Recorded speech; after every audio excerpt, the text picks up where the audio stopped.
fulfill their goal.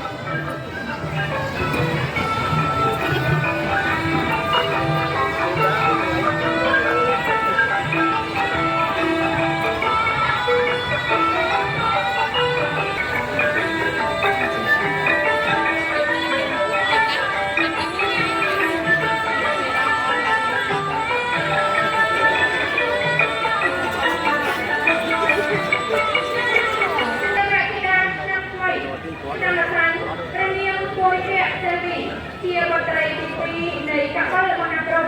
ទ្រង់គង់នៅចតុមហារាជការទ្រង់អង្គរពលលឿងលំអនៅប្រការដោយសេចការអភិបោ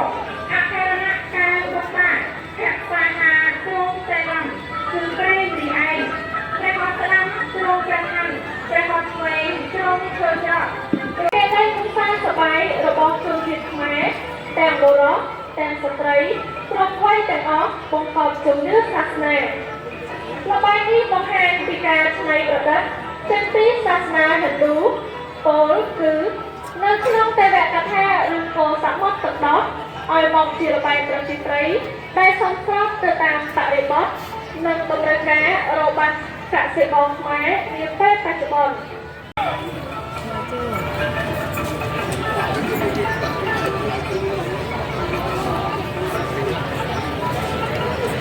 ល្បែងនេះគេលេងដោយប្រើកម្លាំងកាយ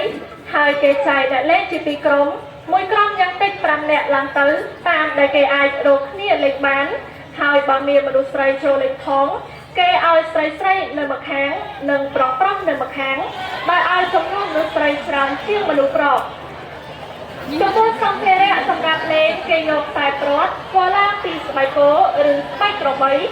ឬខ្សែពួរធ្វើពីជក់ដូងជក់ឆ្នោតរោគរាក់ដៃធัวស្រចៅសម្រាប់ទាញមានប្រវែងយ៉ាងខ្លីពី20ហត្ថឡើងទៅហើយមានទំហំប៉ុនកដៃក្មេងនិងមានសម្ពោធពងមងឬរកាំងមួយសម្រាប់ទះឬសម្រាប់វាយនៅពេលដែលចាប់ផ្ដើមពីដំបូង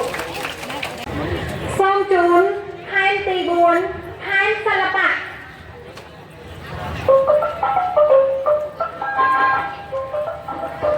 ផែនសិល្បៈគឺជាផែនដែលបង្ហាញអំពីភាពរីកចម្រើនរុងរឿងនៃវប្បធម៌និងអរិយធម៌ដ៏សម្បូរបែបដែលបង្ហាញអំពីទម្រង់ជាច្រើននៃសិល្បៈខ្មែរមានទាំងទម្រង់បុរាណនិងប្រពៃណីផែននេះក៏បង្ហាញផងដែរនៅសោភ័ណភាពនិងភាពរស់រវើកការប៉ិនប្រសប់របស់នាដការីសូមជូននៅរបាំនេសាទរបាំនេសាទគឺជារបាំប្រពៃណីឆ្លុះបញ្ចាំងអំពីជីវភាពរស់នៅរបស់ប្រជាពលរដ្ឋដែលរស់នៅជុំវិញបឹងទន្លេសាបដែលប្រកបរបរនេសាទត្រីដើម្បីចិញ្ចឹមជីវិតរបាំនេះបង្ហាញអំពីរបៀបនេសាទបែបបុរាណដោយប្រើប្រាស់អង្រុតនិងឈ្នាងនិងបង្ហាញអំពីទំនាក់ទំនងរវាងយុវជននិងយុវនារីក្នុងភេទរភាពនិងសេចក្តីស្នេហាផងដែរប្រជាជនខ្មែរមួយចំនួនធំប្រកបរបរកសិកម្មធ្វើស្រែចម្ការនិងនេសាទត្រីរហូតដល់មានពាក្យស្លោកពោលថាទីណាមានទឹកទីនោះមានត្រី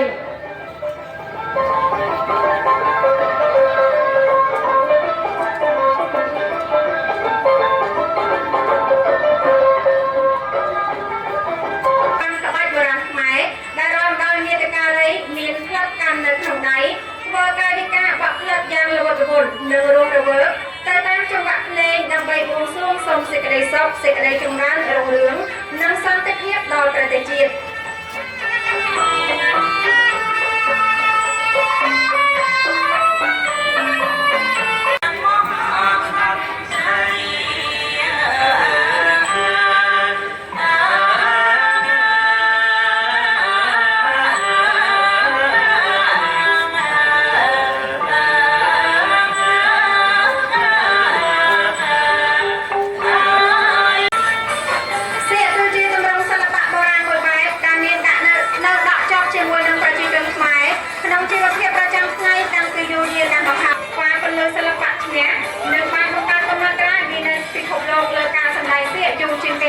លើពិភពលោករយៈពេល24ម៉ោង10នាទីនិង30វិនាទី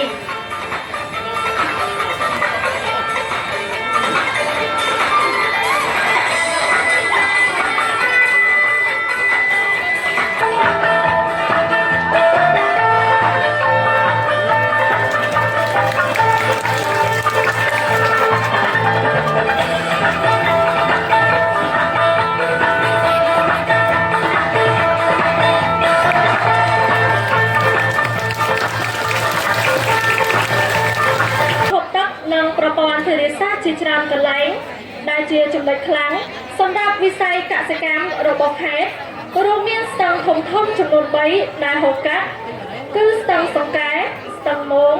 ស្ទឹងមង្គលបរិយជាដើមប្រព័ន្ធស្រោចស្រពធំជាច្រើនដូចជាទំនប់អាងកំពេញទួយទំនប់កំហត់ទំនប់ពហុបំណងសិក្សាទំនប់បាសាក់និងសំណង់ស្ទាក់ទឹកស្ទឹងសង្កែសាលាតាអត់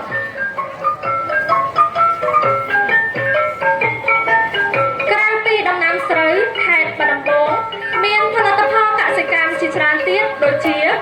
ត្រីសាច់បន្លែបង្ការរាប់មិនអស់មានភាពស៊ីវិល័យស្ទើរគ្រប់ចំនួននាំឲ្យខេត្តនេះសម្បូរទៅដោយប្រជាជនចម្រុះជាតិសាសន៍ដែលបានរស់នៅប្រកបការងារផ្សេងយ៉ាងចុះសម្រុងនិងស៊ីចង្វាក់គ្នាតាំងពីដើមរៀងមក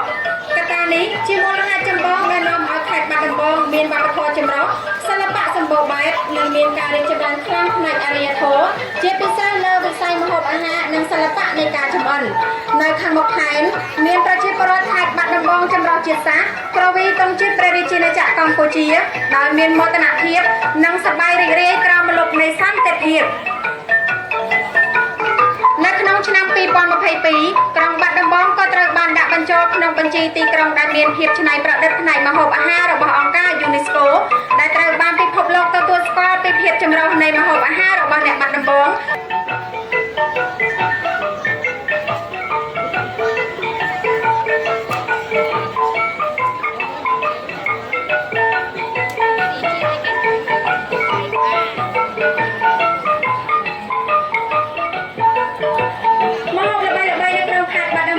មានដូចជាខ្នុរកូនត្រីបបកន្ទុយហេះកាពិខាវហម៉ុកសម្លកកូរពងដងប្រហុកអាំងជ្រុញមិនត្រឹមតែប៉ុណ្ណោះនៅក្នុងខេត្តបាត់ដំបងក៏មានម្ហូបដែលមានឱជារសឈ្ងុយឆ្ងាញ់ជាពងទាចៀនត្រីប្រមាបបរខេនិងនំបញ្ចុកខេត្តបាត់ដំបង